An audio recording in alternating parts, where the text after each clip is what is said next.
আমরা কি আসলেই জানি আগলে রাখার চেয়ে হারিয়ে ফেলা কেন বেশি সহজ? না জানলে চলুন একটু জেনে নিই। ফুল ভালোবাসেন অথচ গাছে জল দেবেন না, সার দেবেন না। তাই আবার হয় নাকি? গাছ তো একদিন ফুল দিতে দিতে সার আর জল না পেয়ে এমনিতেই মারা যাবে।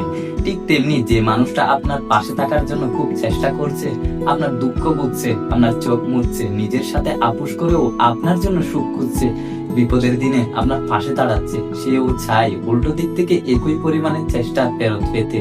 কিন্তু তা না পেয়ে উপহারে দিনের পর দিন অবহেলা পেলে একদিন না একদিন কিন্তু সেই মানুষটা চলে যাবেই।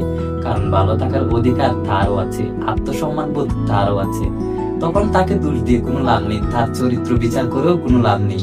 কারণ চেষ্টার পরিবর্তে চেষ্টাই ফেরত দিতে হবে, না হলে কোনো কিছুর শেষটাই কখনো সুখের হবে না। একটা কথা মনে রাখবেন, অবহেলা কোনো সমাধান নয়, বরং একটি সুন্দর সম্পর্কের করুণ পরিণতি। মানুষটা থাকতেই তার মূল্য দিতে শিখুন। কারণ খাঁচ ভেঙে গেলে যেমন জোড়া লাগে না, ঠিক তেমনি একটি সম্পর্কে বিশ্বাস আর ভালোবাসা একবার হারিয়ে গেলে সেটা আর কখনো ফিরে পাওয়া যায় না। তাই সময়ের গুরুত্ব বুঝুন, মানুষের অনুভূতির কদর করুন, তবেই আপনার জীবন এবং সম্পর্ক হবে সুন্দর ও সার্থক।